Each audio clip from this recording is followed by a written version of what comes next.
Hello, everybody. Welcome to our May 16th meeting. Before we begin, I would love to acknowledge that we are gathered tonight on the unceded and unsurrendered traditional territory of the Cochinchins, Smalyak speaking people. And as an uninvited guest on these territories, I'm committed to uncovering what truth means to me and the truth of our shared country. And I was listening to a wonderful speaker last week who acknowledged that everyone's journey is their journey, and that she was there to not educate us, but to offer to get curious, and that Google's a wonderful place to start. So I will offer that as well. I have number 1 on our agenda. Would anyone like to make a motion? Oh, Go ahead. Appointment of acting secretary treasurer, yes. Brittany Marismo, wonderful, seconded, trustee Horn. Thank you very much. And now I would like to pass the meeting over to our superintendent, Andrew Samuel, to introduce our guests. Thank you, Madam Chair. Tonight we have Susan Kobza and Jeremy Jans will be presenting on ECE dual credit program. Thank you. And sorry, I know you're not in house. We actually have Katie Wall and Susan Kobza presenting this evening, I believe. Yes. Yes, Jeremy just Wonderful. texted Thank me and he was going to pick up a few students and they just didn't connect today. So Wonderful. yeah, Thank you. so yeah, this is Katie. She's the executive director of Westview Childcare Center. So yeah, this came about a couple of months ago, and I've presented to the board about the ECE dual credit program that we had happening at the high school in semester 2. Katie was the instructor for the 2 courses. So we just wanted to kind of get the students' viewpoint on their experiences in the course and just to have some feedback and to be able to share it with yourselves and possibly other, as a recruitment, promotion for students for next year, because this will carry on for another 2 years. So yeah, we have a video to show you that any questions that you have, I think Katie would be willing to answer any questions or thoughts that you might have about it. Yeah, thank you. We just asked if you are joining us via Zoom, if you could mute yourself during the presentation. Thank you.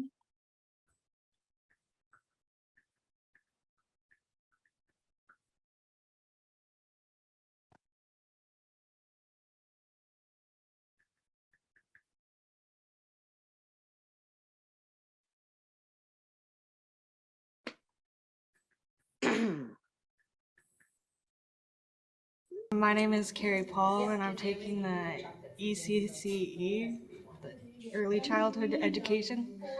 Amelia Adams, and I'm taking the ECE course. I'm Hannah, and I'm taking the ECE course. My name is Claire, and I'm taking the ECE course. My name is Tatum Johnson Clark, and I'm in Early Childhood Education.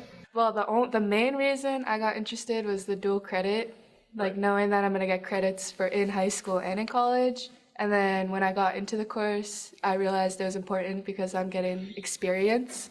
And like I knew nothing about childcare, so like going into this, like I knew nothing, and now I know stuff. So that's cool. I've always wanted to work with children, but I knew I had some working on. I need to understand them more. Is that they're so young and so new to this world that they don't fully understand their own emotions, and you gotta help, just gotta help with that kind of stuff.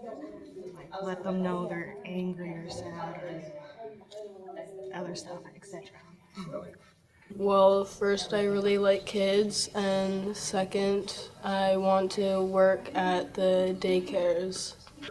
Discovery, because I've worked there for 10 weeks for work experience, and I really like it there. I think I'm gonna stay in this one because I get to learn a lot, and I've always liked kids since I was younger, so I think it'll help. And I'm gonna work at the daycare for a year and then go to college to Interis to get the diploma, and then hopefully continue it.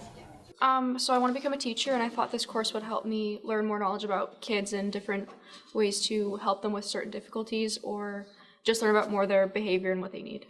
So here's the thing. I want to be a drama teacher, but if that doesn't work out for me, I'll hopefully teach grade 3. What mainly motivated me was the teachers. I wrote a newsletter and it showed my dedication along with my passion in learning about the younger generations. And also learning how to become a good role model was something I was interested in. And I wanted to learn more about the child's thought process. I remember when I realized how much my words influence kids, and like my positivity can go on them just as much as my negativity can. So really like knowing that stuff, I remember, yeah, it was crazy. Yeah, I like working on the classroom design.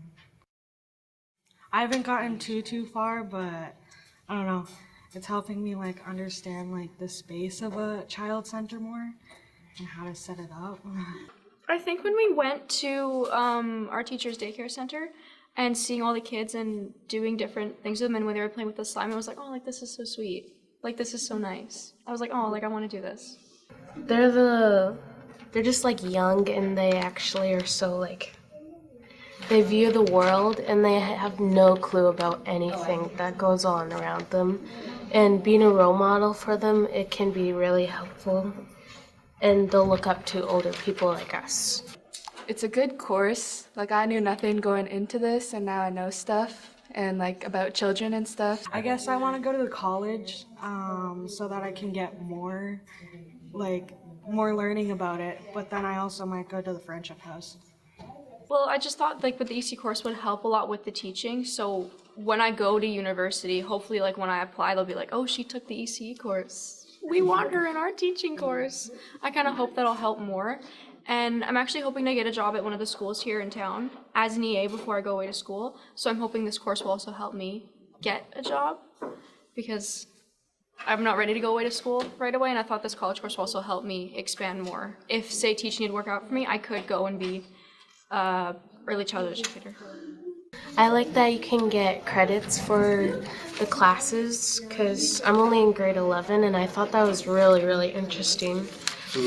And I'm happy the teachers got me into this class. Jeremy Jantz, he put the video together, so I really thank him as well. Him and a couple students came to actually videotape during the class, and he put it all together. Thank you.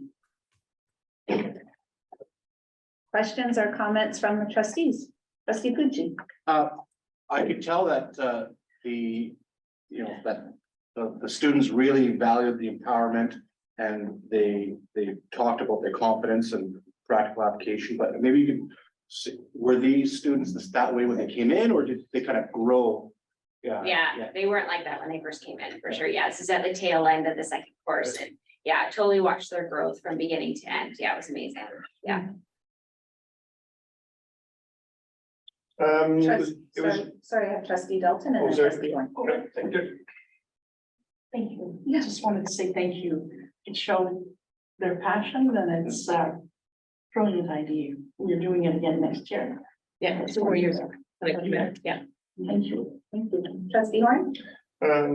Thank you for that, President. It's great to see that the local students are learning the early childhood education, because it then encourages us to have our own people here teaching who are more inclined to be here because they're from here, right? So that's fantastic. It's great to see that they learn to become teachers themselves, and they understand that and can see it in themselves. And the fact that it gives them leadership and encourage them to be better and more confident in themselves. So I see that in them speaking. So that's really fantastic. You did comment that 2 more years. So does that mean that after 2 more years, we need to be pushing to fund this again, or what? How is this working? Well, with the provincial government, they have made a 3-year commitment, so it's for us to sort of take a look at and maybe think about how, we could take that on to continue as a district to support it. So Following. following it, yeah, Yeah. it is valuable and Yeah. more spaces being built and available in our community. We'll need the staff, the ECU staff. So yeah, we'll just kind of keep our ears and eyes open for how this could be funded. And the setup would encourage it to continue the way it is, it would. Yeah, we Yeah. have, we invested in technology Yeah. so we can have remote. That's, students in the villages join us and we have a classroom at Charles Hayes. Right. It works within the timetable. I think it was really well set up and successful because of that. It wasn't, beyond the school day. It was embedded in semester 2 or 3. And we heard the students say that themselves, that it's easy for me being a dual credit course. You've made it easier for me. I'm gonna use this now in what I'm gonna do. That's what they were telling us. So, yeah, so that's really fantastic. Thank you for Yeah, that. continue to college. So they already have 6 credits Yeah. going into a program at college. They're that much ahead Right. of other people who maybe would be starting without having a college course. Yeah, and they can see that themselves and so can see where they're going. Yeah, fantastic. Thank you. Trustee Meyer? My hope is that this will get more and more and more traction as it goes. And that we used to have an EC course at Coast Mountain College that we've lost over the last little while. And so my hope for this is that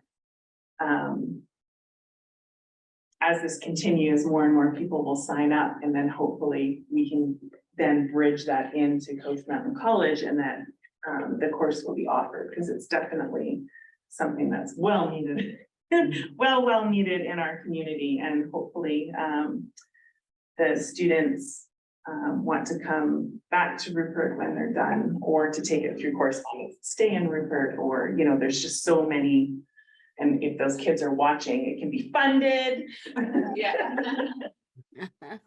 Everyone wants to give you money. So yeah, so my hope is just that this grows, because our community is in desperate need of early childhood educators. So thank you. Thank you. Trustee Sanchez? I hope you can hear me. Can you hear me? Whoa. Can't hear me? Oh, you can? Okay. I just want to say it makes my heart sing when I listen to those students. It's not only that, I see that vibrancy that's inside of them, and to see that they're from home. Can you imagine having all these people being, certified and teaching in our schools, having that sense of belonging, so that our students can look at them and say, yay, this is who I want to work with. Yay, good luck. And thank you for bringing that program on. I think it's just wonderful. And I keep praying for you girls. Keep going. Don't give up. If you fall, get up and go again. Thank you. Keep going. Thank you. Katie, did you have anything that you'd like to add? I would love to thank you both for. Sorry, Madam Chair, can I just ask sorry, yes. one Trustee question, Pucci? sorry? Mhm. And this is, I'm sorry, but Kate, as a practical, what were the limitations that you felt were kind of like hindering? If we could take off a limitation, what would that be in order to help make this program even better? I didn't find any limitations. Being inside the school, like if the students needed support from any, like from the LRT room or time away from the classroom, like just concentrate on what was going on, like that was available for them. So that was the benefit doing it inside the school. And then, like Susan said, with the technology we had 2 students from outside of community, which was great too. It was a little bit different teaching that way, because I've never taught like in class and distance before, but yeah, I wouldn't say that I was given all the tools I needed to teach, and it was very successful. Thank you very much. Thank you. I would love to thank you both for this presentation. I would love to thank and acknowledge that it came from the student voice, which is we're always as a board very curious about and wanting to know how it's impacting students, what students are feeling. And And I really just want to also bring awareness to leading community and through school. I think we have such a rich and vibrant community, but the more that we can reach out and the more we can bring in, the more opportunities we create for our kids. So I thank you so much. Thank you, thank you. Thank you. Thank you. And thanks for coming in on a beautiful sunny evening. Oh, yeah. Thank you very much. So approval of the minutes of the open board meeting held on April 18th. Is there a mover? Trustee Dalton, seconded trustee Horn. Would you like to speak to that? Any questions? Wonderful. All in favor? Aye. Great. Approved. Aye. Necessity of the closed meeting agenda. Motion trustee Horn, seconded trustee Meyer. All in favor? Aye. Approved. Aye. Thank you. Correspondence 6.1, address to the board. 6.1.1, wishes of the board. Trustee Horn? I'll make a motion. I have trustee Horn. Okay, sorry, I can't see anyone. I have a motion to receive and file. Do I have a second? I'll second that. Thank you, Jenna. I have trustee Pucci. All in favor? I'd like to speak. Oh, sorry. And trustee Horn would like to speak to that. So this letter speaks to privacy issues we have within our school district. We have policies and procedures that cover these, and this policy will come up in rotation. So I thank the writer of the letter. They brought forward issues that we need to discuss when we're coming forward into the policy committee. And the fact that we will, what happens when this policy does come forward, it will, we will discuss the issues that the government brings forward to us. So that's all I'm going to say. Thank you, trustee Horn. Trustee Beal? I just want to reiterate what James said. However, I want to add to that, that I think that in a small district, the size of school district 52, when I read the letter, I was concerned that we weren't meeting our standards. However, I think in most cases we are with the Privacy Act and the FOI policies. We have very few FOI requests coming from the public in a sense. So I just want to remind the board that over the years, we spent many hours, much finances to get our policies up to where they need to be. This is maybe prior to some of the board members, but I will tell you that it wasn't an easy feat. However, just want to remind the audience that the government will not pay for us to actually delve into doing policies, bylaws, or anything else. That's on the superintendent. So just throwing that out there. Thank you, trustee Beal. And I have Superintendent Samuel. Thank you, Madam Chair. Yeah, just for information. So I am here in Vancouver and I've just attended a quite a lengthy day-long session dealing with this issue with a number of other school boards. And I am pleased to announce that a committee is being struck with Focused Ed BC, which is a consortium of school districts getting together for a variety of things such as software and hardware purchases. But one of the things that is becoming very, very important is data management. And as Dinesh Gautam, who is there with you tonight, can attest to, this has to do with privacy, but it's also data management, and it includes students and staff data and how we treat those items. So there is a committee that's been struck, and it will include members from the OCIO, or Privacy Commissioner's Office, working with us as school districts to ensure that all of our district policies and bylaws are going to be up to date and appropriate. So I just thought I'd let everyone know that. Wonderful, thank you. We do have a motion on the floor to receive and file. Would anyone else like to speak to this motion? All in favor? Aye. 6.1.2, wishes of the board. Trustee Horn, Receive and file. seconder. Trustee I'll Pucci. second that. Have trustee Pucci, thank you, trustee Beal. Would you like to speak to that motion? Yes, please. Right. I'd like to start by thanking Libby for sending this letter to the board. pointing out the shortcomings in the provision of the items that you're talking about. And I would ask that perhaps we could have staff report back to us on these issues. I wouldn't expect though to have dispensers in all stalls, as it would be considerably expensive, I would think. But staff can maybe tell us that, so that's what I would ask. Thank you. Trustee Meyer? Yeah, so I agree with James, and maybe this James that's sitting down right beside me might be able to, let us know, if a dispenser has been put into the, universal bathrooms at, Charles Hayes.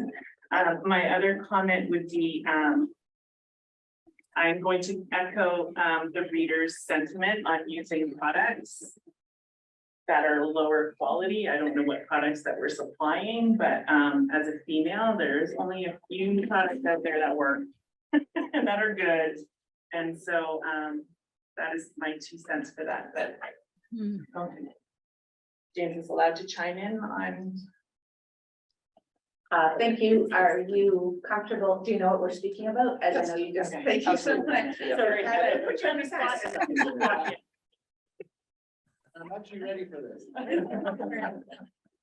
So I just want to show you the products that we do have. There's only so many that come in a package that are dispensable and they're name brand. And I don't know anything about them, but they are all name brand. And so like, I can't speak to the quality, but they're not, I don't believe they're subpar. But there is so many, these are really the only options that we can get for dispensers. And to date, we have actually installed 21 dispensers around the district. And so that was in response to the movement of the province. So the province actually funded all these. And we actually have a pallet of product as well too, to make sure that there's never any outage. And so as part of the custodian's daily duties to make sure that all dispensers are completely stocked and that there's never anything that runs out. There are 2 bathrooms that have dispensers in them. They're in the universally accessible washrooms at Charles Hayes. In our new bathrooms that we built that are all universally accessible. So they're in the larger bathroom stalls. But those ones they found, the students were vaping in those ones. And so they now locked them so that they just have to ask for a key to get to those ones. But if you go to any other bathroom in Charles Hayes, they also have dispensers installed. We found that there were 2 bathrooms that didn't have them at Charles Hayes. And so since then we've actually ordered new dispensers and they've arrived here. And 1 has been installed to date in one of the other bathrooms and 2 more to come. Yeah. Thank you. Any other questions? Trustee Deal, your hands up?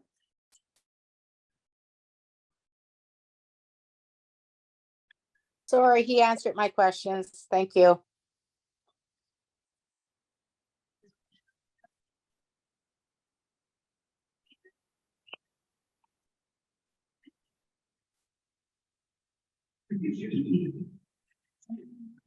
For 6.21.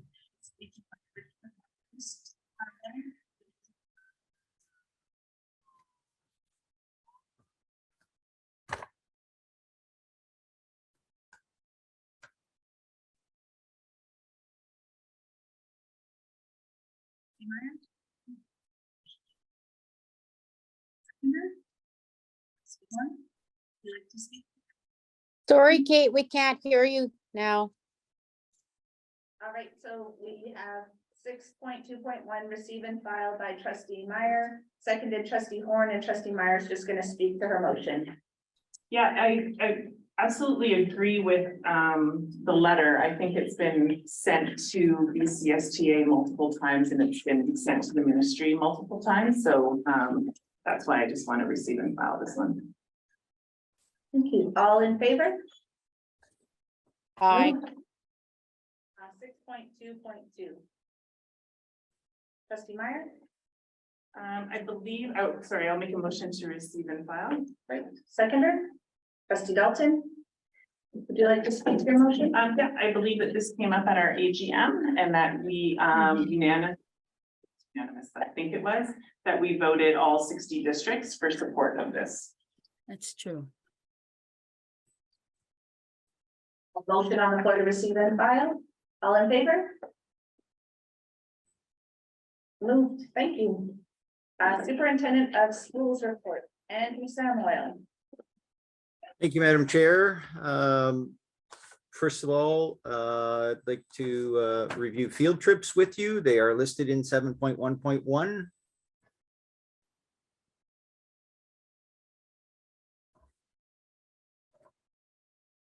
There being no questions. I can't see any hands from here, but No questions. thank you. 7.1.2 enrollment. I call on Sandra Pond to elucidate us on the current enrollment situation. Thank you, Superintendent Samuel. Our enrollment has declined by 2 students as of April 30th, 2023. It appears that those students have moved out of this school district. I've also included or handed out a chart, an enrollment chart. Maybe Vanessa, if you could share that so that the others can see it as well. That just shows what our enrollments look like over the past 5 years. And I think it's encouraging that in 22-23, we're not seeming to have lost as much ground as we have in the last 3 years. So yeah, we're stabilizing a little bit, but still slowly declining. Yeah, the rate is decreasing, I guess, is what I want to say. The rate of decline. Trustee Horn. What is the number? 1,810. Sorry, did I not say that? That's fine. Thank Yeah, you. thank you. Sorry. Trustee Pucci. I really appreciate actually this chart. It helps me because previously I'd asked about the ebb and flow of enrollment, sometimes going up, sometimes going down. So just for those of you that are listening to be able to see the chart online here, it is a trend that peaks and then kind of trails off a little bit near the end of the year. And this actually is very helpful when trying to understand the budget too. And trying to say, okay, where are we actually with our when we say about positions and about our expectations of how the overall year goes when we start seeing, oh, 5 kids came in, we think next month will happen. There's obviously a window in which that does happen. There's obviously a window that it doesn't happen. So thank you very, very much. And I would suggest maybe we put this, doesn't need to be updated on any basis, but just the idea of this chart as of today, go on the website to kind of help anyone questioning where our budget goes and why it is what it is. It just kind of really helps when they start chiming in. Like, Thank you, Trustee Pucci. And just to let you know, Vanessa shared it, so Yeah. people on Zoom can see it as well. Any other comments, questions about enrollment? Wonderful. Thank you. Thank you. 7.1.3. As you know, trustees, and for the public, our schools are very, very active. There's a lot going on. And if you check out social media for each of our schools, they do have, some of them have multiple forms of social media. So not only do they have their website, but they might be using Instagram or Facebook to display many of the activities that students are doing. And so with that, I just have a few other things to add as this is a very, very busy time of year and kids are getting outside. But students have been writing the literacy and numeracy 10 assessments at PCS, Charles Hayes, and in Hartley Bay. And they're able to write these assessments, like the numeracy 10 assessment, you can write up to 3 times. So some students challenge it earlier rather than later. And if they pass, they love it. Students at Charles Hayes have begun their final term for the year, and students in grades 4, 7, 10, and 12 have been doing the provincial learning survey.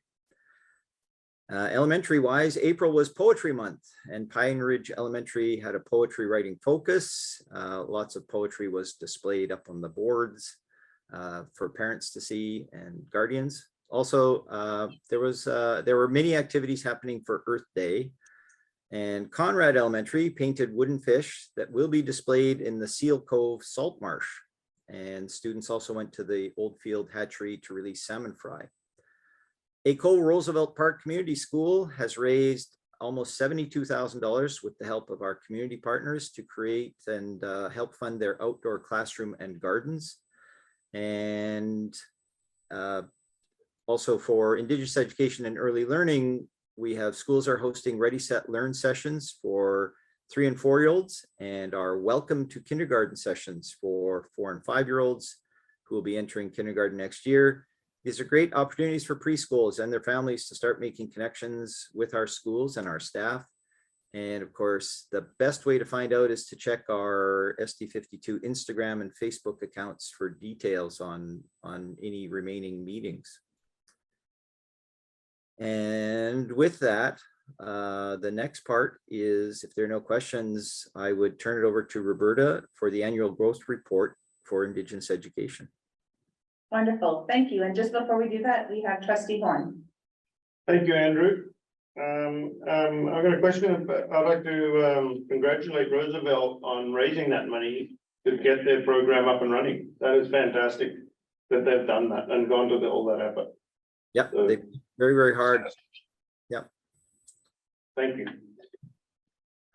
And just for everyone, a comment in the chats, our connection is not great, so we maybe want to speak loudly. Thank you for that. We do have some connection issues happening, so that could be. Thank you. And now on to Roberta. And Lori. And Lori.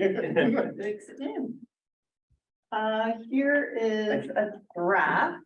Let me say this very strongly, it's draft. And we will be collecting these at the end, just because we have more to add to it. Sorry. Thank you. See if I have another. Yeah, we can share. Okay. Wow. The covers were great. I don't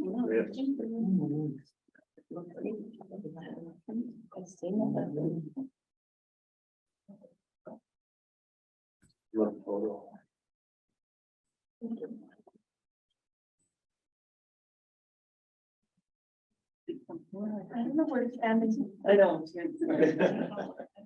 You can stand. We can sit like Susan. Yeah. First of all, we just want to talk, I know, most of you have kind of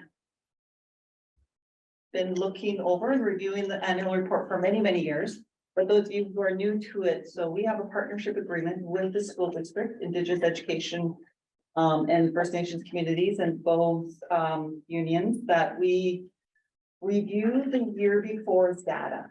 So we do how we're doing report, and we get that data in December, January. And so normally we would have our annual report kind of prepared for about February and kind of come, but this year we're doing it a little bit different.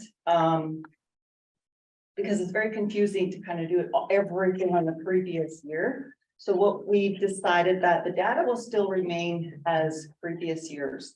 But as you can see, when you look through the data, that data has not really changed significantly at all. So we're just gonna always look at the data as growth, not as past data. And it's, you know, we need to learn from that data. So this year, we're having the events and the learning and the Pro-D and the students learning on the land, all for this year and last year, because now we're catching up, because this year we have to do 2 years of that learning in one report. So next year, it'll be all of next year with this year's data, if that makes sense. So. Sorry, good. So basically you're working off a school year rather than a calendar year. Yes. Yes, okay. Yes. And then we also, it didn't make sense all the time to kind of do it halfway through the year. And people got confused because, and we would definitely be confused because it's a team effort. Lori and I lead in that learning and accumulating and keeping track of the data, but at the same time, it's the rest of our Indigenous ed team. We're always looking at pictures and events and learning and Pro-D and going into the classroom and documenting that learning, taking data, taking assessments, all that stuff. It's confusing to kind of always think of last year. Oh no, that was last year. Oh no, that committee member wasn't on this year. So that's on last year. So now we're just doing it this year with last year's data. Okay. Do we have a share screen?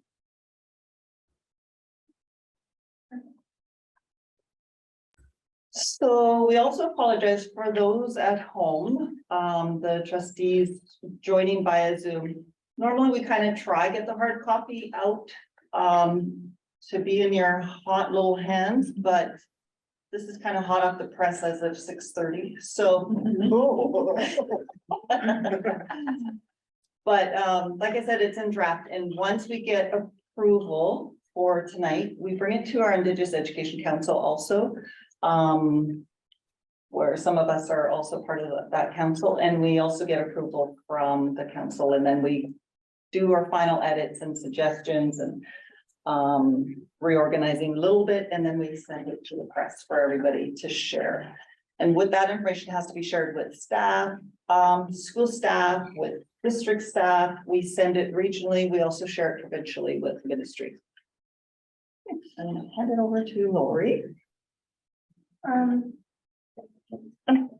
Kind of along the same lines as what Roberta just said. Previously, it was called a report, but we felt that changing that wording to district growth plan made a lot more sense because we wanted to ensure that there was goals reflected in here, future directions, and a bit of that focus and intention for moving forward rather than just static data from a previous year.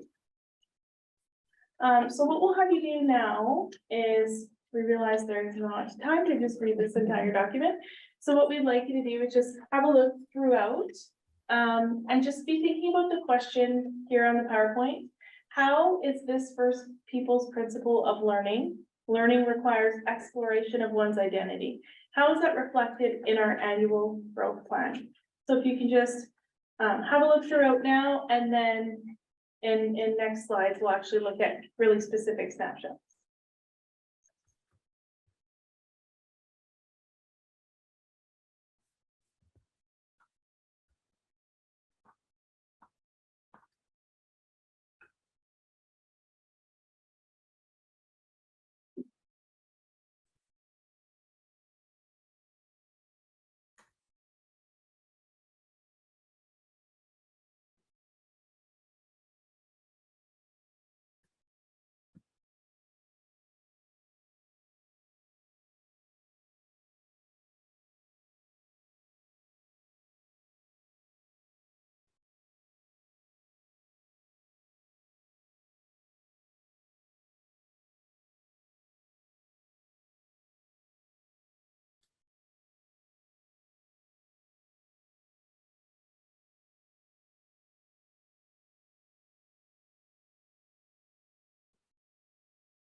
And for those of you joining via Zoom, for your entertainment purposes, you go to the next slide and you can do a scan for YouTube and just kind of listen to those videos. Yeah, go to the next slide. There's QR codes there for you. So if you're at home, you can just hold your phone up to the screen to the QR code, and then there's some YouTube videos there for you. Privately.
Further comment, throughout this document again, as you've done in the past couple of years, there's way more pictures that convey a lot more emotion because they're pictures. And you can see how the people in them are doing exactly that what you said, but they're doing the learning their identity. It encourages them to learn the culture and the language. And you guys have, and that's what your promotion is. So thank you for that. That looks really good. Yes, absolutely. The pictures definitely tell more of a story than the graphs do. Yeah, And are more of a reflection of the goals by all means. yeah.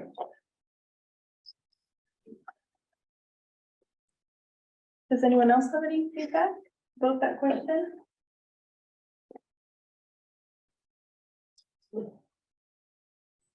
Sorry, I do, and this is again, the first time interacting with this document. It tells very obviously, as you mentioned, in like what has transpired. And again, there's goals, and I just happened to notice that you had a higher participation rate of the assessment, but yet lower score of the assessment. And so to me, when I read, and so help me understand, is that, but there's no kind of commentary about what the next driving goal is, or what that next step would be to obviously you've achieved, because the assessment participation went up. Now, how do we get the actual assessment? Like, is there, I guess, a page in here or some sort of writing that says these are now what our next goals will then transpire to? So you kind of condense, almost an executive summary component, or is that not the requirement or kind of the component of this? Well, the goals that we really center around were the goals in the partnership agreement. Yeah. And so those are found.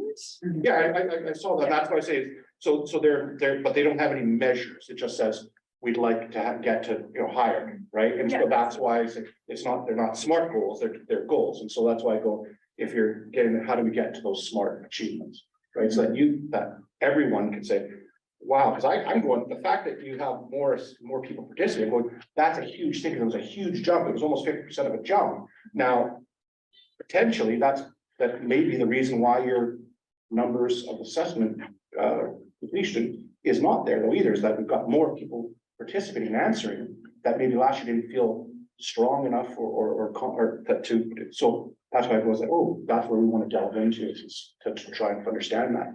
Especially if you're going to move from past reporting to kind of a current school year or current year kind of conversation. Right. I think the goals are have a more of a broader kind of emphasis, which is really parity for all Indigenous learners. And when we look at closer to the end with future directions, we've come up with some ways that we feel that we can move forward in doing that and having more of that specific focused intention around goal setting, especially around things like equity. And so that is definitely what we're looking at movement toward. Because as we kind of look at the data, we'll see that we certainly have not reached parity. And so we have to, with that overarching goal, look at what are the things that we need to do. Yeah.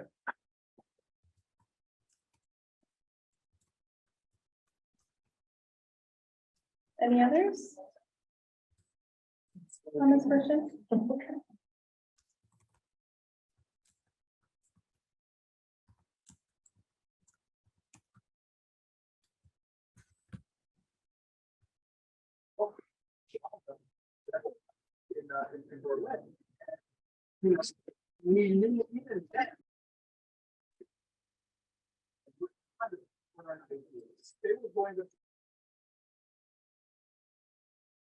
Thank you.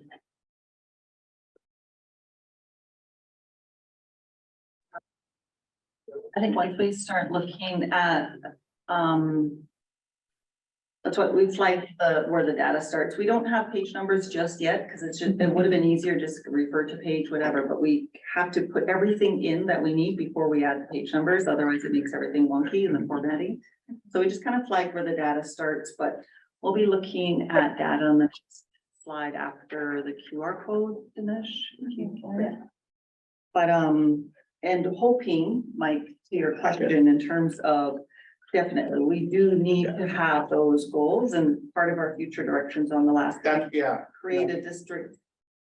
Cause this report is for our district students, Yeah. right, for everybody, and so we need to have a district equity goal which is specific, focused, actionable with the timeline. We do need to have that, so that's a good question, and then we can come up with that collectively as a district and school teams and school leadership by looking at the data.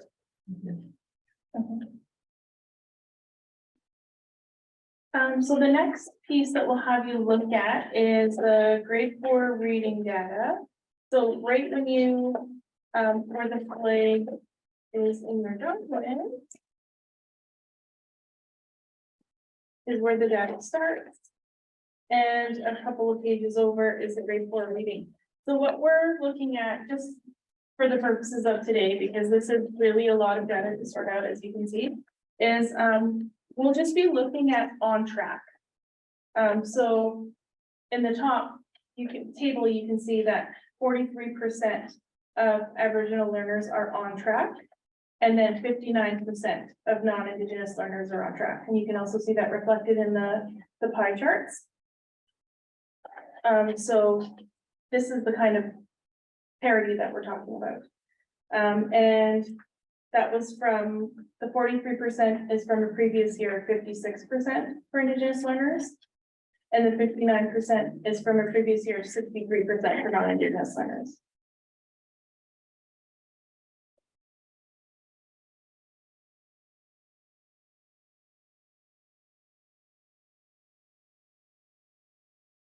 We'll move to the next one.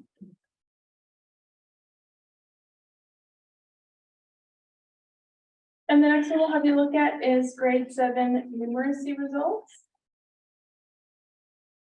So that is a couple of pages forward again. Lori?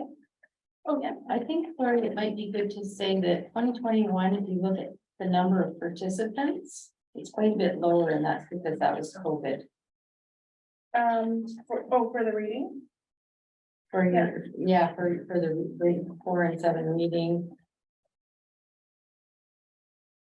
Yeah, compared to like 80 or 90 graders, and so it's coming back up, but it's still low. Right, so the participation rates are coming up, is what you're saying? Yeah. They're returning, but because they were so low in 2021, the data is gonna be. And that's what I was trying to say. Inflated, that yeah. that's what I think. It's gonna be Yeah. different, because it's not all the kids. And so it's fantastic because you go, oh, so I wouldn't necessarily be so concerned if the median line ends up where it is currently. So okay, got a starting point because we might have had an anomaly from the previous year due to, you know, only specific people participating in education in general. Right, so that, yeah, which that's why I agree. Yeah.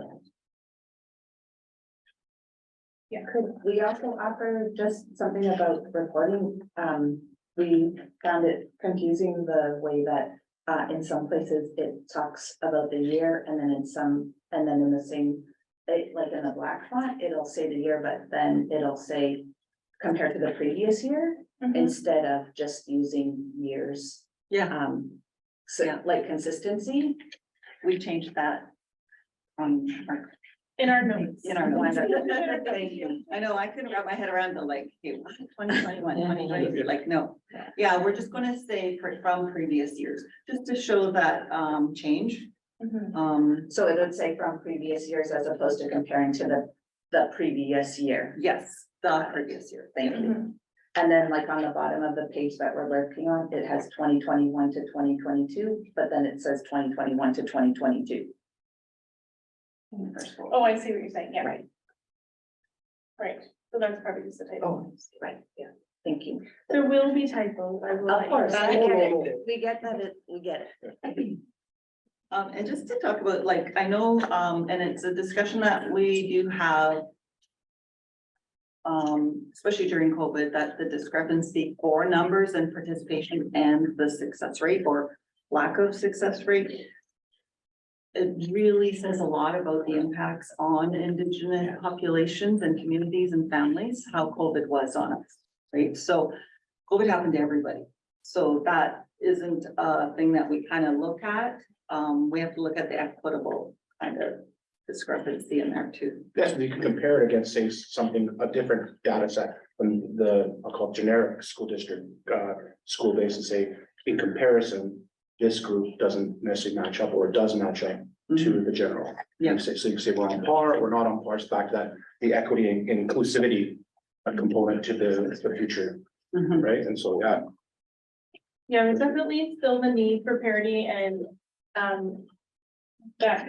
that difference provincially as well. Yeah. And if we backtrack to previous years where, you know, participation has been higher, we haven't seen parity there. No, that's, no, yeah. And that's what I was gonna say, like, weird, the difference, I don't think that necessarily there's a concern that it dropped, if you can say there's a rationale within that. Grades of numeracy. So. Also, before we look at grades of numeracy, I will just say that we are including the grade 10 numeracy assessment pie charts as well, which we hadn't really done before because the data wasn't actually out there yet. So that's a little bit of something new that's here being reflected. And if you look at the table for grade 7 numeracy results, again, just looking at on track, for Indigenous students, the number on track was 30% compared to 33% of the previous year. And for non-Indigenous students, it's 50% compared to 58% with the previous year.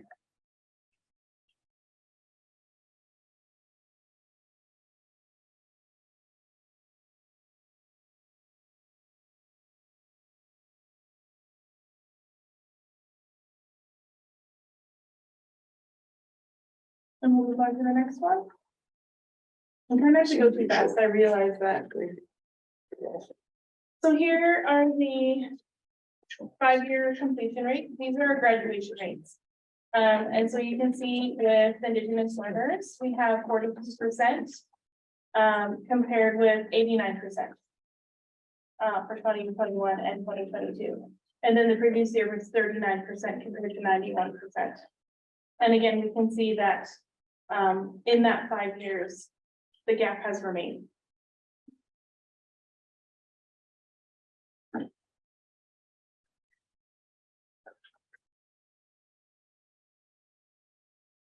like almost the same ratio, but that's what the stats, I'm looking through here, all these numbers seem to be very, very similar ratios. You go from a 90% down to, or high 80s down to like in the mid 50s, and then from like the 40s to 30, like 50%, and then like a 30% ratio difference. But each, I'm just going, this is phenomenal information. I'm going, there's obviously like a systematic piece that whatever, like, because it's the same ratio on the years. It's pretty thick. Yeah.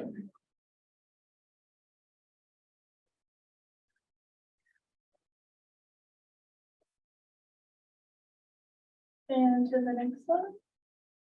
So this is the piece that we were just talking about with future directions, and you can see that this is a piece that we've included in a lot of our previous iterations of this report. Because again, we really want that focus to be on growth, and we want to look at what we can always be doing differently. So some of the more specific changes that we made around thinking about different ideas for growth are to create a district equity goal, which is specific, focused, and actionable with a timeline. So exactly like we were talking about, it's having something that's really specific and measurable, so that we can look at it from year to year and see what progress we're making. And another goal is amplifying Indigenous youth voices and establishing goals and directions. So we know that student voice is very, very important, and we want to find ways to make sure that that's being reflected. You know, we know that learning isn't something that's done to our learners, it's something that's done with our learners, and we want to really ensure that their voices are part of that. We also want to encourage students to enroll in Indigenous focused courses beyond the graduation requirement. Because we know that Indigenous focused courses have been offered here for the past 10 years or more. And that's something that we really want to continue to build capacity in, because that is definitely the direction that things have been going in the province for quite some time. And then lastly, as Indigenous rights holders, having a more focused, equitable lens on goals and policies overarching in our district. So those are some of the things that we're looking forward to. And then also we have a series of other goals as well, supporting mental health and wellness by emphasizing land-based teachings, continuing language revitalization through documenting, recording, and archiving our many resources, continue to build Sonalian fluency and proficiency for our language team, continue to develop and provide enhanced curriculum in Sonalian language, continue to focus on First Peoples principles of learning, just like we did at the very beginning of our presentation, cultivating, inviting school environments that encourage students to attend school regularly on time so they can best benefit from instruction, providing inclusive instruction for all learners, improving transition rates throughout school and into post-secondary school years, and emphasizing inquiry-based learning and collaboration. So those are some of our future directions.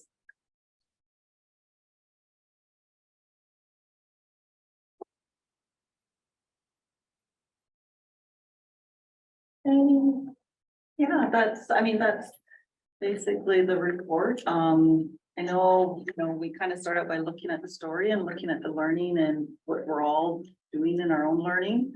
But the data is not great at all, and the data has been consistently like that for a while. So having those explicit goals is really important, and we're starting that. We have a lot of work to do yet, so yeah, collectively we come together and we do better together. So that's it for our sharing. Any more questions or comments? the only other thing I will say is, again, as we've said, this is a draft, so we will be taking your copies back. And there is some sticky notes sent to them. So if you have any questions that you think of that you wanted to share with us, go ahead and write them down in that sticky note, and we'll take them when we take your draft copy. But that's your exit. But also feel free to ask questions here. Any questions or comments? Oh my God, I want to play with these numbers. And that describes, you say like the ratios are the same. Like for each thing, it's like 15% and 30%. That was crazy. Trustee Leo? I just want to thank both of Roberta and Lori for bringing this to us. I think it's essential that we all get to see the numbers, because if we don't see the numbers, we forget, and we don't want to forget. I think that we have a very, very strong Indigenous committee that can get us to where we need to go, but we all have to be in it together. We have to work toward our goal and to see these kids succeed.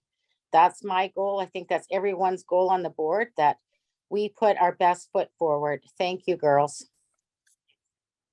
Absolutely, that's who we're here for. Thank you. Thank you both so much for your presentation and for, I know, the endless work that goes into this, and thank you for having this ready for us tonight. Thank you so much. Well, I can imagine the amount of work it goes into this. So. Yes. Yes, go ahead. Thank you. I also see you've laid out very well the data. Actually, I think it's gotten more presentable, like in the way you presented it, actual numbers, but you've made it a bit easier for us to see as well. So thank you for that as well. Thanks. Yeah. We hope to be getting better all the time. Yeah. That's our goal too. Yeah. I will pass this back to you, Mr. Samuel. Thank you, Madam Chair. Thank you to Lori and Roberta, and of course, it's the data is something that we must look at. We must address this. As we say, it's been too long where the results are showing that gap, and I know later on tonight you're having some more budget deliberations, but it is important that our strategic plans support this the process to ameliorate the problem that there is too large a gap, and I think the board is certainly addressing that.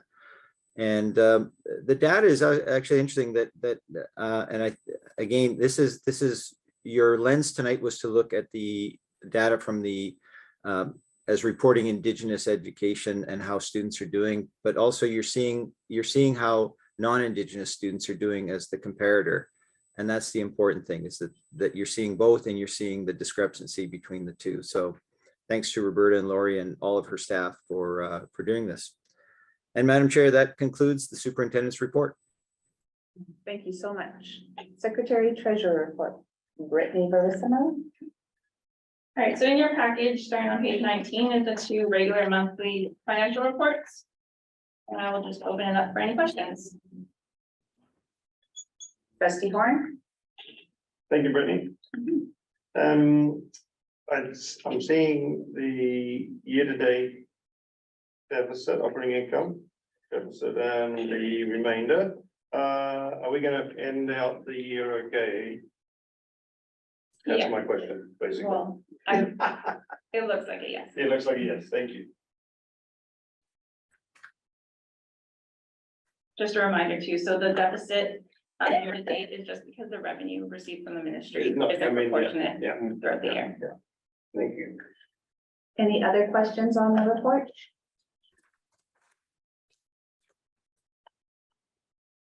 All right, next is the operations department report for the month of April. And again, just opening up if there's any questions or comments. Trustee Horn. Thank you. James, thank you. The hot water piping at Roosevelt for the new unit ventilators, what's the completion date for the new unit ventilators, or would you know? You can report back if you would. Actually, the end of the summer. End of this summer? Yep, so we've actually we've installed 6 unit ventilators to date and new piping going to them. And then we have 15 more to go, which we're planning on done by the end of the summer. Nice, thank you. Any other questions regarding operations?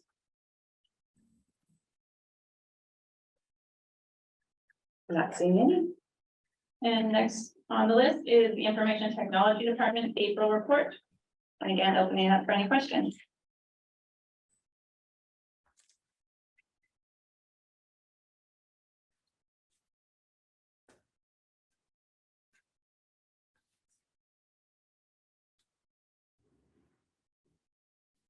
Not seeing any.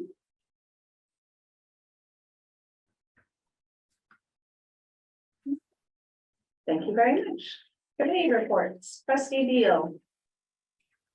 I'd like to make a motion to approve the 2023-24 annual facilities grant on page 23 of your agenda. Is there a seconder to that motion? Trustee Pucci. Would you like to speak to your motion, Trustee Deal? No, it's very self-explanatory. These are the things that we need, so. Would anyone else like to speak to this motion? Wonderful. We have a motion on the table. A seconder, all in favor? Aye. So moved. Thank you. Continuing on, Trustee Deal. 9.1.2. So as you can see, we have discussion now opening up to budget options that's been presented to the board by senior management. So we can open discussions on that if you like, Chair. Thank you. I will pass this over to Brittany Verissimo. Thank you. I'm just going to share my screen.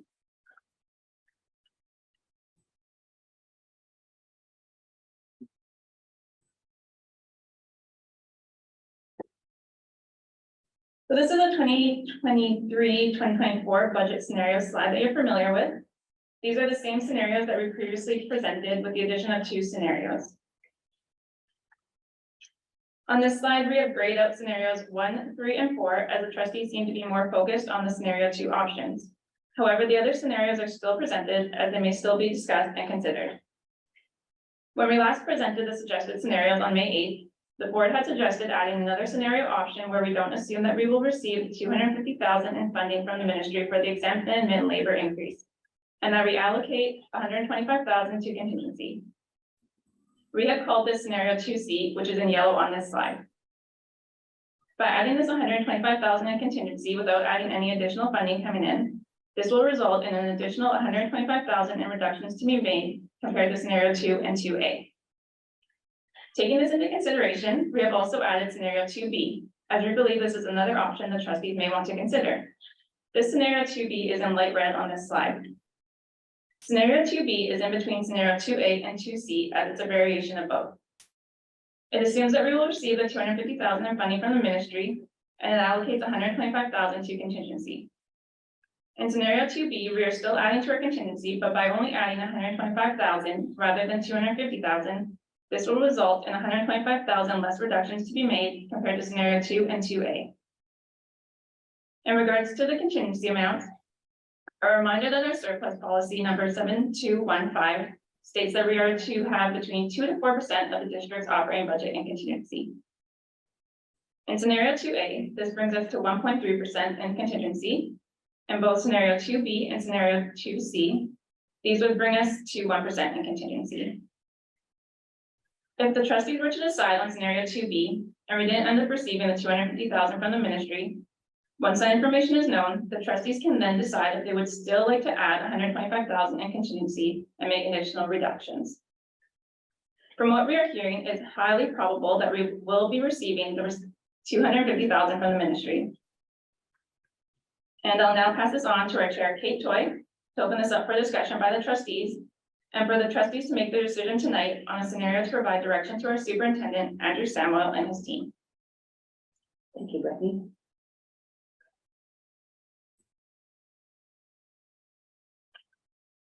Trustee Horn.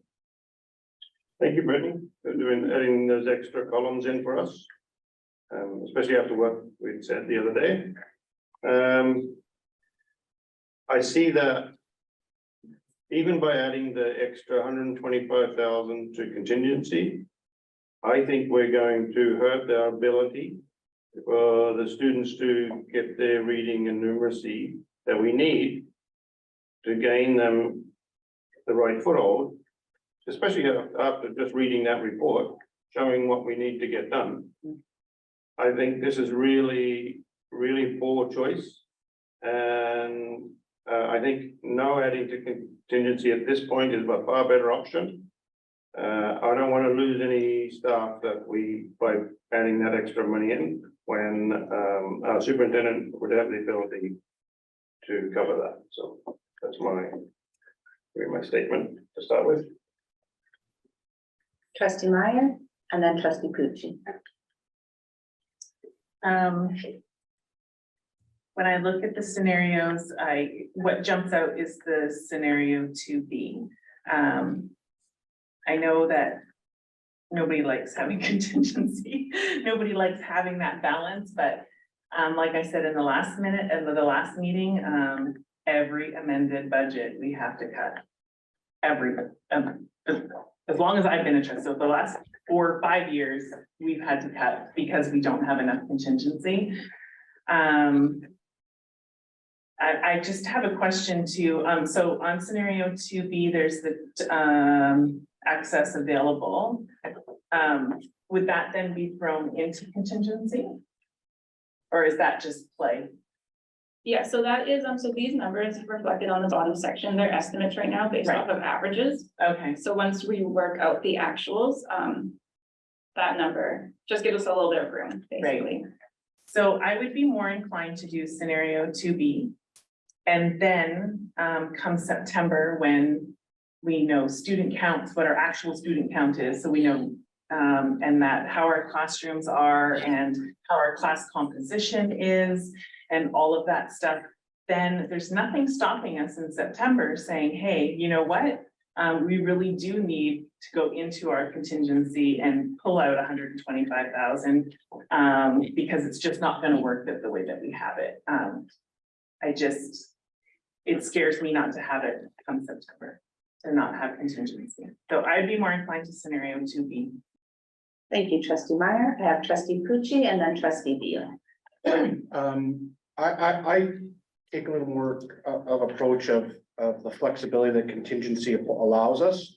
I'm not confident in the receiving the 250,000, considering where the provincial coffers are, as well as the commitments that are being made already to other industries, and this one hasn't been, and we're near the end of the school year, so I'm just less confident in receiving that 250. That I think if we're in the agreement that contingency is important and that it provides us the flexibility, then we should go with C. And then allow us come September, and I'll go and just ask the group to review the enrollment numbers that we were handed today, is that if we go with, the trend is, and we know that September is only 4 months away, 5 months away, that we're not gonna have a huge spike of students. We know who was born, we have those numbers that are coming in. And so, and there's no new industry, no new project coming on in the next few months. So we can be confident that if we need to pivot, we won't have to worry. The pivoting comes if we don't get the 250. And that's where I'm advocating on C, is it protects us against not getting the 250. Thank you. Trustee Beal, and then myself. And I understand what Mike's saying about the contingency, but I also have to remind the board, I've been sitting here for a long, long time. We can make amendments to the board, to our budget at any given moment. We can call a meeting and make an amendment to the budget. We can make it every month if we need to.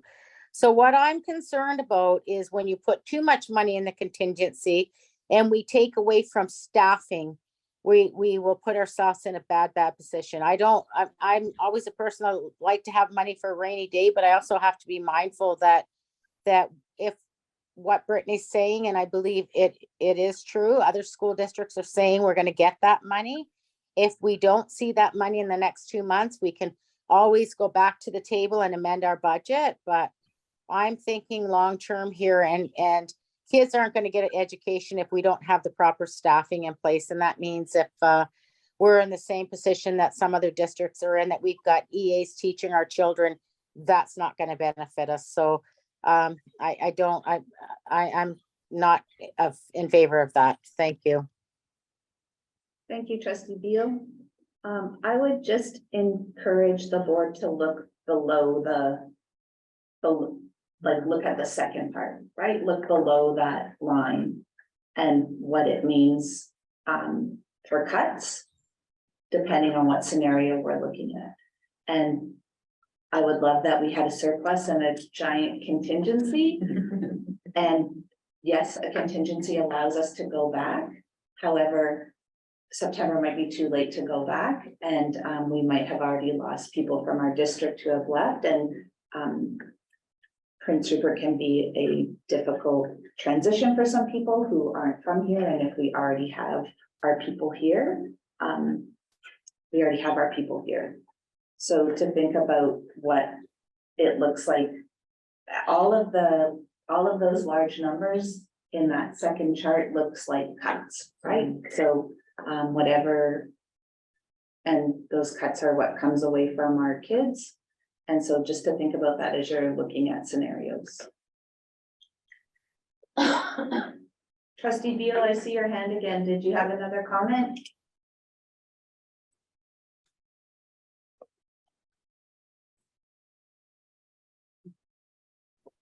If not, I will go to Trustee Pucci. And I just would like confirmation that a full-time equivalent is $108,000.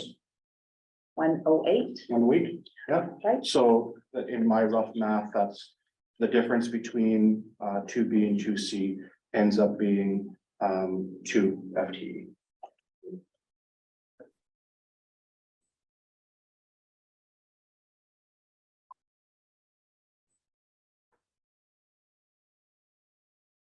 Trustee Meyer? So on that note, that's why I still like scenario 2B. And to be quite honest, if it came out that we didn't get the 250 and that meant we had to cut 6 teachers, other staff, support staff. You don't be cutting 2. Then I would be more inclined to then go back and give the contingency back to our budget. You'd only be cutting 2 teachers if we didn't get 250. Yeah, but we're cutting 6 in scenario 2C just off the cuff, right? But you're So- cutting, no matter what, so that's what I was saying, is that Yeah. 250 you're only playing with 250. No, I understand that. So that's why, the 108 and 108. Right, no, I get that, just if we didn't get the 250, then I would rather give up the 125 for contingency to only have to cut one. Is what I'm saying, if that makes sense. That's where my head sticks is now. Trustee Horn? So that goes back to the fact that, I think because the staffing has to be done early. We need to, that 125 to the contingency can be done later after we find out whether we got the money or not. So my thinking is still, we don't want to lose staff because we make a budget that cuts too much off. So my thinking is to go with a no contingency addition at this point, and then we can rebudget it later if we need to. And so what scenario are you looking at, Trustee Horn? It's either 2 or 3. Not sure which one. I don't know. There's much difference in the two of them. Oh, 2 is just. 2 is without the, yeah, so I would have said that 3 because it shows that the money's coming. And then we would rebudget should it not come. It would become 2 then.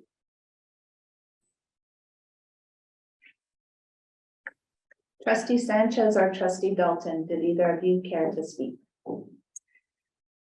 I can certainly see all the points. When I saw that, I picked the 2B right away. Is it wishful thinking from my part? I don't like to gamble like that. I do like to have a little money in the kitty. Cutting staff is not pleasant.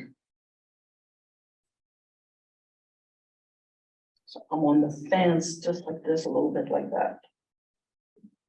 Thank you. Trustee Sanchez?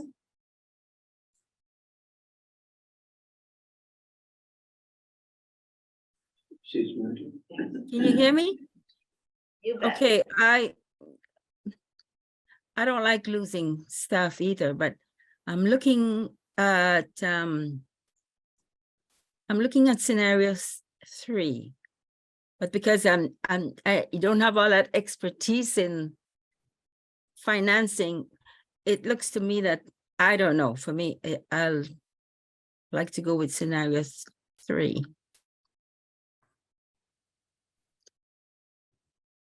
But in the end, when we're voting, we'll have to do something about it.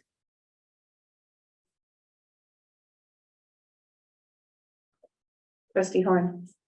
I think it's important to understand that when we pass the budget, that will then force a staff change should we reduce the budget by that much, by any amount. So Okay. that's what I'm really concerned about. So once Okay. we've done that, we won't be able to back the truck back up very easily. So that's why I'm favoring scenario 3, because it allows us the room to make that change later. Good point, James. For clarity, scenario 3 assumes that we are getting the funding, though, correct? Yes. And so if we don't get the funding, then scenario 3 becomes scenario 2, correct? Mm-hmm. Yep. Trustee Dalton? Brittany, can you put it back up on the screen, please? I keep going on and off here. I guess we have pretty bad reception in both areas. I need to look at these scenarios. I don't make rush decisions, but I like to see them on the screen again, please, honey. It should be on your screen, Trustee Beal, and It's Trustee not Meyer. coming up. I'm not seeing anything on my screen. I don't know if Christy is or not, but I'm not. Beal, Trustee Meyer is taking a picture and sending it to you. Thank you. If we were to get the 250,000 from scenario 3, would that mean that then we would take 125 and put it into contingency? That would be scenario 2B is my understanding, yes. Yeah. Yes. Thank you for that, Sage. Apparently, there's been a fire that's wiped out the internet. That's why we've got bad reception. Thank you for that, Sage. Your picture's not coming through because I have no service. No, because none of us do, because there's a fire, he just said, that wiped out our internet service. That's why we have nothing. Ah, I will see if I can send you a picture, trustee Beal. Wonder if I just run outside. I have service. Run away Do you have from the fire. service? I got one bar, but it's not going through. Can you make that bigger? Run away from the This one fire. on this screen? What's that? Run away from the fire. Run away. Oh, running away. Yeah, I think if you just hide the right side so we don't see the picture, it'll make it bigger. Yeah, I could, can you reshare that again, please? Sorry, oh, it is shared. No problem. Pull the tab Please let on the me know right. if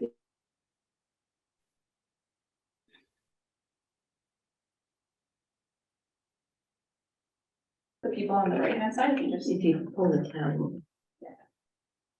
Sorry. Like this.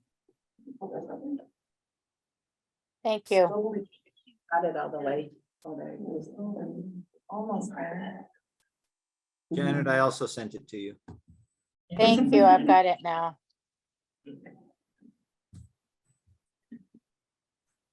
Trustee Meyer. So I have a logistic question then. So let's say we vote on scenario 3 and the funding does not come in. And it changes to a scenario 2. And now essentially we would be laying off 2 more teacher staff, maybe, perhaps.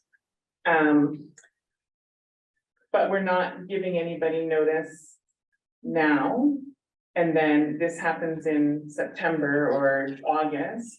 Are we then subject to penalty? Yeah, that's what I was looking for. How does that work? Yeah, you would be able to lay them off until December, Until December, so that amount would be. right? Trustee Dalton? I want to go back to scenario 3. The way I look at that, I know that the question I asked previously brings me back to scenario 2B, except I look at it this way. If we're going with scenario 3, either way, it's a fait accompli, but if we get the money, then we can actually decide where we want to put it. As if we go with 2B, we've already made that decision. Mm-hmm. Does that make sense? How did we Yes, it not make does. the decision for scenario Sorry. 3? Sorry, could sorry. you say that again? Does make sense. I'm saying that, let's say we all say scenario 2B. Okay. Then what it is, we're voting that the contingency is already $125,000 regardless whether we get the 250 or not. Mm-hmm. But if we do scenario 3, there's no contingency, but we get the $250,000. That means we could, if we wanted, take $125,000 out of that and make it contingency. So essentially making it. Sorry. But it's just that you're not gambling on it with something that you don't have already. And we'll. I'm not sure if I'm understanding correctly, but for scenario 3, you're saying if we do receive the funding, can we put it into contingency if we receive it? Yeah, half of it. So that would bring us back to the scenario 2B, correct? Yes, the difference between one and the other is one is already set and the other one, if we don't get it, we don't have to do a thing. I think she's thinking of 2 now. Sorry. So can I speak one second? I think you're thinking of 2, Danielle. That would make sense. Yeah, I think the 2 is saying that we don't receive it, so if we did receive it, then you can put in contingency later. Yes, that's So exactly. 2, not 3. That's all. Because 3 is assuming that we get it. 2 is assuming that we don't. So if we do get it, then you can decide that. By the way, that's exactly what I meant.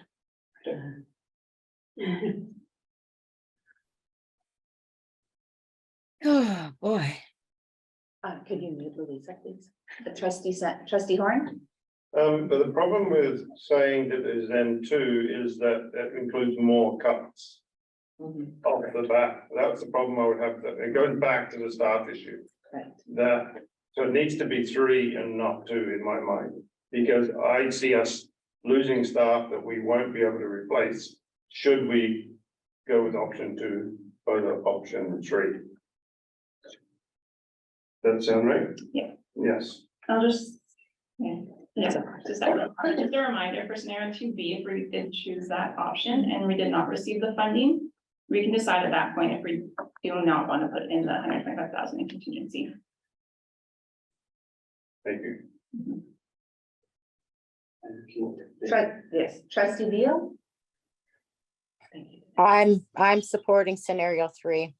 And I'm supporting this because I can see that if we lose any more staff out of this district, we're going to have a really, really, really difficult staffing positions in Prince Rupert with low housing. We have, you know, a real crisis on our hands trying to get people here for other work. How are we going to get teachers here or even support staff? So, I mean, I'm willing to roll the dice and go with the scenario 3 so that we don't cut like to the core.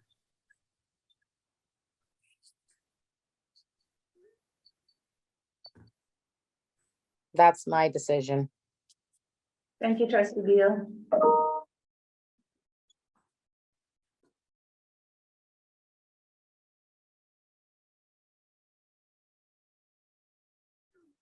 Trustee Meyer? I'm having a hard time with scenario 3, and I'm wondering if I'm allowed to put the superintendent. Am I allowed to ask Andrew questions? I would think so. I put you on the spot. Certainly. Yeah, I guess my question is, again, I'm back to the logistics of it, but what works? I don't even know how to phrase it. What works better that we do a little bit less of a cut now with no contingency or play? Oh, well, I guess we have 120,000 in contingency now. So so we have 120,000 in contingency. So come September, we have a little bit to play with, or to do a scenario where we have more contingency to play with at the end, or more contingency in September. Again, sorry, I'm not wording it right, but I'm stuck on having to lay somebody off in September as opposed to maybe putting them on notice now. Sure, I thought we couldn't lay off, so it would be December when we lay them off. Well, yes, because. So it's not very clear. You still have to lay off, but they work into, we still. So we have to pay it, yeah, December, Right? so the cost to carry those people. So we're paying half the salary. And I know, like, I'm guessing from a teacher perspective, right? Everybody would like job security now, right? And I get that, but I'm just wondering as a superintendent perspective, what is easier on our district? Not that there's an easy choice here. Correct, trustee Meyer. The difficult job of a superintendent. Superintendent has 2 roles, one to be not political, that's your area, but the other one is it's to distribute scarce resources, and that's exactly the situation we're in. And it's like you're asking me to make that decision or to give you some input. I mean, there's the value in all of the scenarios. If we get into too many scenarios, we're going to get into an analysis paralysis, and it makes it a lot more difficult to make a decision. I think that you've got enough scenarios there right now to make a sound decision. And again, to quote trustee Beal, you can always revisit the budget items later. I suspect that this would be a fast moving situation over the next 30, 60 days with the ministry, because this tomorrow I'm actually meeting with ministry staff here in Vancouver, and I'm hoping for some sort of announcement in a positive manner. But yeah, there is no guarantee. So I know that doesn't answer your question, but I would agree that. Sorry? Supposed to, so. So I wasn't even sure you were supposed to, so it's okay. I just trying to wrap my head around the two different ones.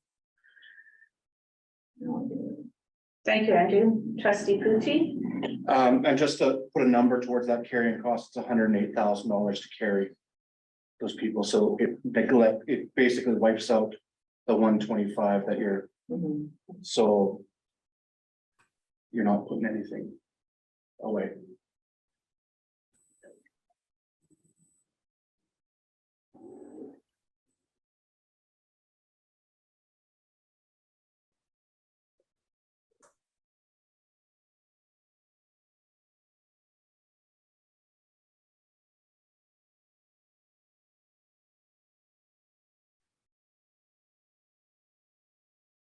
Trustee Beal?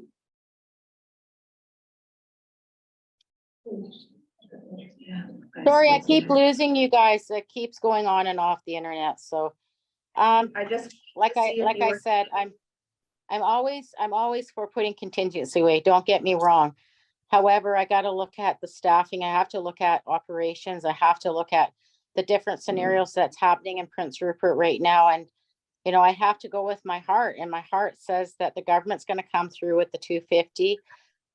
Yes, we're not gonna have a contingency, but I will tell you at the beginning of my terms at the school district, we had no contingency and we made it through. So I guess I'm playing Russian roulette here, telling you that, you know, we probably will get the 250, but are we willing to lose more staff out of our district and not recruit more into the district? That's all I'm saying.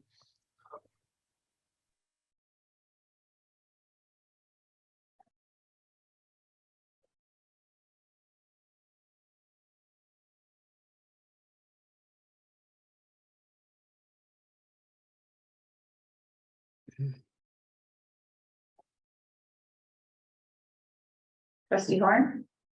And to continue on that same point, I'm much more in favor of the flexibility of waiting to find out whether or not we get the money. So scenario 3 puts us exactly in that position.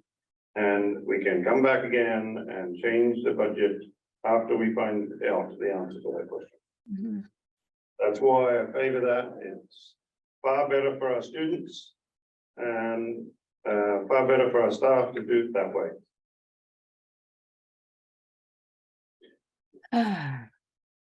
Trustee Sanchez? Well, I think we've gone all around and about and in the middle. And right now, I don't see us getting anywhere. So I'd like to call a question and have a vote on this, whether we're going scenario 2 or scenario 3. Do you have a seconder for that? Trustee Horn? That is my understanding, 2/3 vote. Actually, Kate, the Robert rules is if you call the question, you really don't need a seconder. Been down this path many times over the years. Sorry, Trustee Beal, my understanding is if you call a question, you have a seconder and it has to have a 2/3 vote. Well, we've done it many years without one, but I'll second it because no one seems to be wanting to make a decision, so. Okay, so I have Trustee Sanchez with the motion. I have Trustee Beal seconding calling the question. All in favor of calling the question? Can I ask what the question is? To make what is End discussion. Calling the question, we're voting on a scenario. So basically, we're voting on a scenario now. Scenario 3 and 2. Right. It doesn't, she's saying she wants a vote. That's what she's calling the question. Okay. All in favor of calling the question? Aye. I have Trustee Horn, Nay for me. but I have Trustee Beal, Trustee Sanchez, Trustee Horn, Trustee Dalton. I believe that's 2/3, correct? That's right. All right. We are moving to a vote. I'll put a motion on the floor that we consider scenario 3. You have a I second seconder? that. I Second, have thank you. I have trustee Sanchez seconding that. Would you like to speak to that motion? I think I've spoke passionately about what my feelings are about this motion. Sitting here, Louise and I've been here for a long time. I think we can tell you that if we see in a month from now, we're treading water, we can go back and we can revisit the budget and we can make the necessary adjustments. I second that too.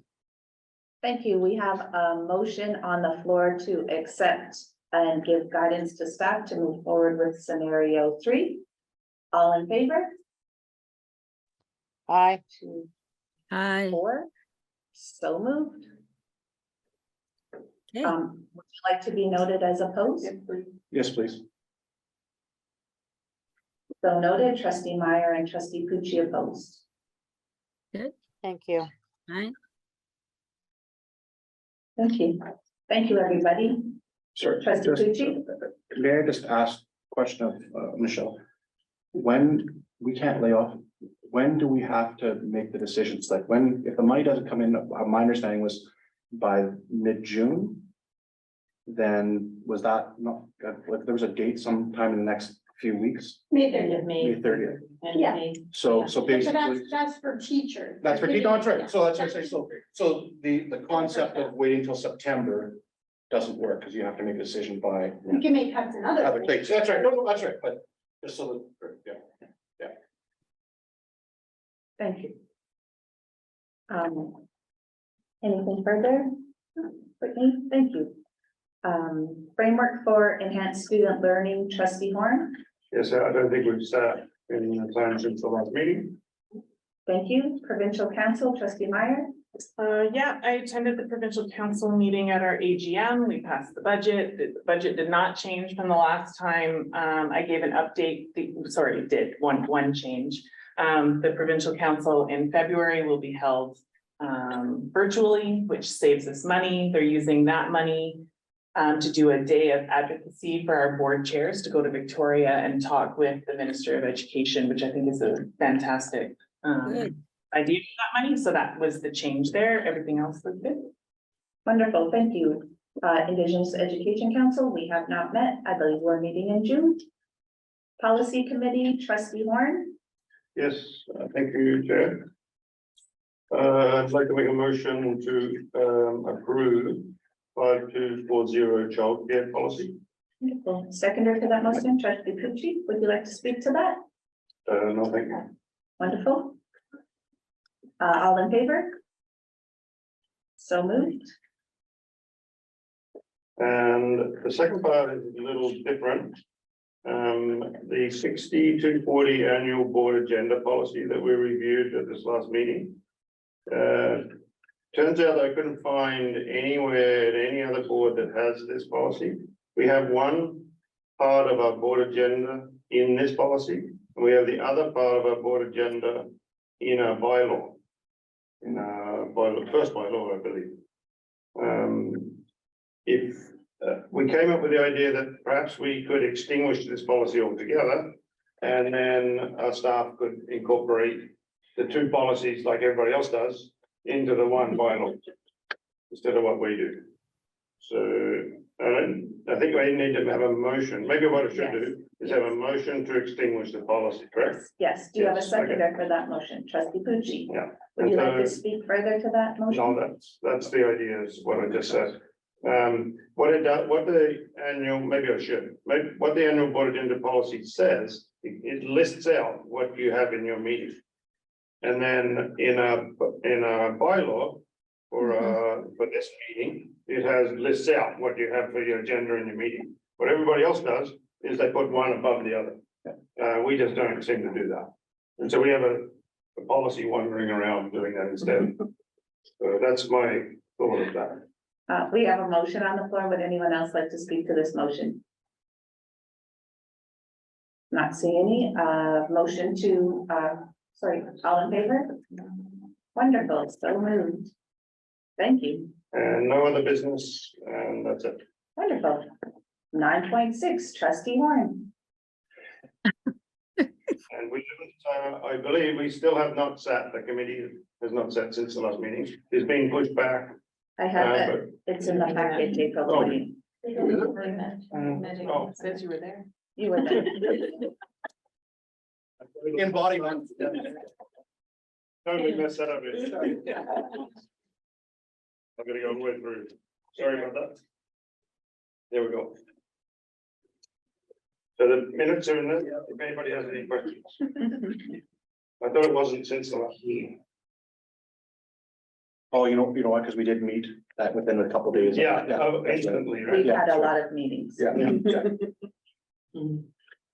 Any questions for trustee Warren?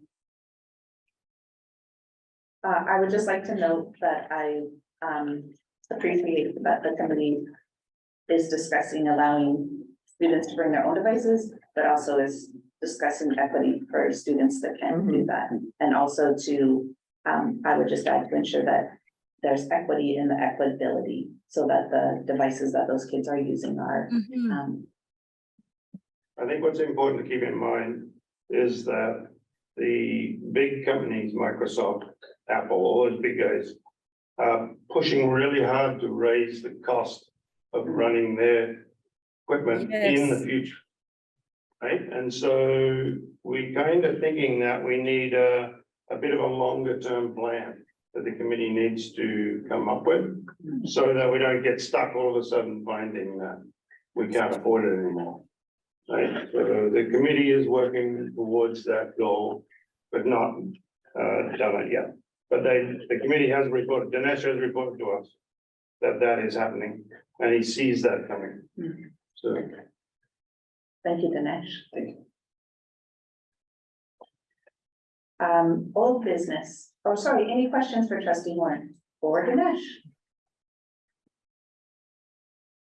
All right, old business? Superintendent Samuel? I don't believe there's any, but I will check with you. Thank you. New business? None? None. And thank you. Information items 12.1, there's a professional development day this Friday, May 19th, and it is already Victoria Day. May 22nd, this is the Victoria Day long weekend coming up. We have a budget meeting, May 23rd, 2023, where we will be finalizing what was decided, right? Finalizing, but passing the bylaw. Yeah. Thank you very much. That's 7 p.m. I would think, Zoom and here. Wonderful. Charles Hayes commencements taking place at the Leicester Center, June 9th. Pacific Coast School commencement, taking place June 16th. Board meeting, our next and last of this school year is June 20th. National Indigenous Peoples Day, June 21st. Last day of school is June 29th, and administrative day is June 30th. We now have a 10-minute question and answer period for anything pertaining to this agenda.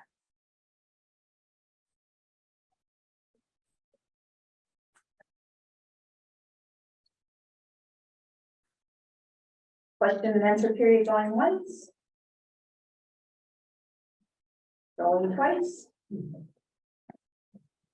And seeing none, I thank you all for attending tonight on such a glorious evening and for a wonderful discussion and for all that you all do. Thank you very much. We are adjourned.